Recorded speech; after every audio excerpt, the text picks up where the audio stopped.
Sekarang kita akan spesifik meninjau interferensi pada dua celah atau pada percobaan Young. Misalnya kita memiliki dua buah celah yang terpisah sejauh D, kemudian kita letakkan layar sejauh L di belakang celah tersebut, dan gelombang pertama yang keluar dari celah pertama itu E1 dan gelombang kedua itu adalah E2, maka kedua gelombang ini memiliki fase awal yang sama karena mereka berasal dari sumber gelombang yang sama. Namun pada saat tiba di suatu titik di layar, maka terdapat perbedaan jarak tempuh yang dilalui oleh kedua gelombang tersebut. Sehingga kita bisa nyatakan bahwa gelombang pertama itu adalah EM sinus KX dikurangi dengan omega T, sedangkan untuk gelombang kedua karena terdapat beda jarak tempuh delta X, maka kita bisa nyatakan dengan EM sinus KX ditambah dengan delta X dikurangi dengan omega T. Sehingga terdapat suatu beda fasa yang besarnya itu adalah K dikalikan dengan delta X. Jika jarak layar itu jauh lebih besar daripada jarak antar celah, atau L itu jauh lebih besar daripada D, maka kita bisa pandang kedua gelombang itu sejajar. Sehingga jarak tempuh antar keduanya, yakni delta X, kita bisa tuliskan sebagai D dikalikan dengan sinus theta, di mana theta itu adalah di sini.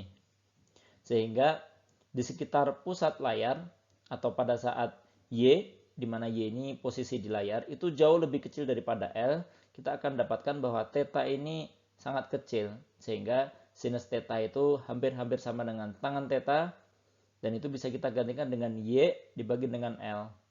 Sehingga delta X itu sama dengan D dikalikan dengan Y per L. Sehingga kita bisa tuliskan bahwa beda fasa delta V itu adalah K dikalikan dengan delta X, kita bisa dapatkan sebagai 2pi dibagi dengan lambda dikalikan dengan D dikalikan dengan Y per L, atau posisi pola tertentu pada layar Y itu sama dengan lambda dikalikan dengan L dibagi dengan 2pi D dikalikan dengan beda fasanya. Pada pembahasan tentang superposisi dua gelombang elektromagnetik, telah kita lihat bahwa kita bisa memiliki intensitas maksimum dan intensitas minimum. Dan intensitas maksimum itu terjadi pada saat beda fasenya adalah 0, plus minus 2pi, plus minus 4pi, dan seterusnya. Sehingga jika kita masukkan, kita akan dapatkan bahwa posisi intensitas maksimum pada layar itu, yang diungkapkan dengan Y, sama dengan lambda L dibagi dengan 2pi D dikalikan dengan beda fasanya. Jika kita masukkan beda fasa ini besarnya adalah 0, plus minus 2pi, dan seterusnya, kita akan dapatkan bahwa Y itu sama dengan lambda L dibagi dengan D dikalikan dengan suatu bilangan bulat N, di mana N ini adalah 0, plus minus 1, plus minus 2, dan seterusnya. Sehingga kita bisa dapatkan hasil bahwa D sinus theta itu sama dengan N lambda, di mana sinus theta ini sama dengan tangan theta sama dengan Y per L untuk theta yang kecil. Sehingga bisa kita nyatakan bahwa di layar itu posisi intensitas maksimum atau pola terang itu adalah 0, kemudian plus minus L dibagi D dikali lambda, kemudian plus minus 2L per D dikali lambda, dan seterusnya. Sedangkan intensitas minimum itu akan terjadi pada saat beda fasenya itu adalah pi, kemudian plus minus 3pi, dan seterusnya.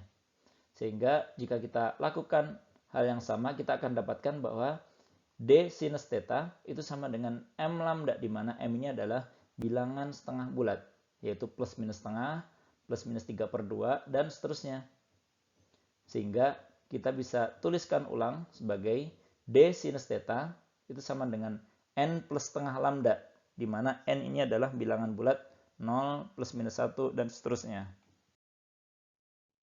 Selanjutnya kita bisa analisa lebih jauh, misalnya kita ingin mendapatkan jarak di layar antara dua titik terang.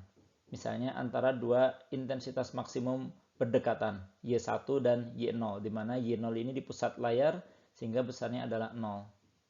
Maka mengingat bahwa D sinus theta itu sama dengan N lambda, sehingga untuk Y1, N ini sama dengan 1, kita bisa dapatkan bahwa untuk theta 1, itu sin theta 1 itu sama dengan lambda dibagi dengan D.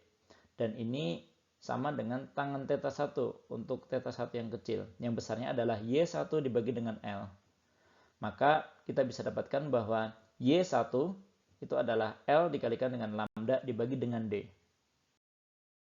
Nah, sekarang jika secara umum kita ingin mendapatkan jarak antara dua titik terang di layar, misalnya antara Y2 dan Y1, di mana untuk Y2 tentu saja N itu sama dengan 2, maka untuk θ 2 ini, sinus θ 2 sama dengan 2 lambda dibagi D.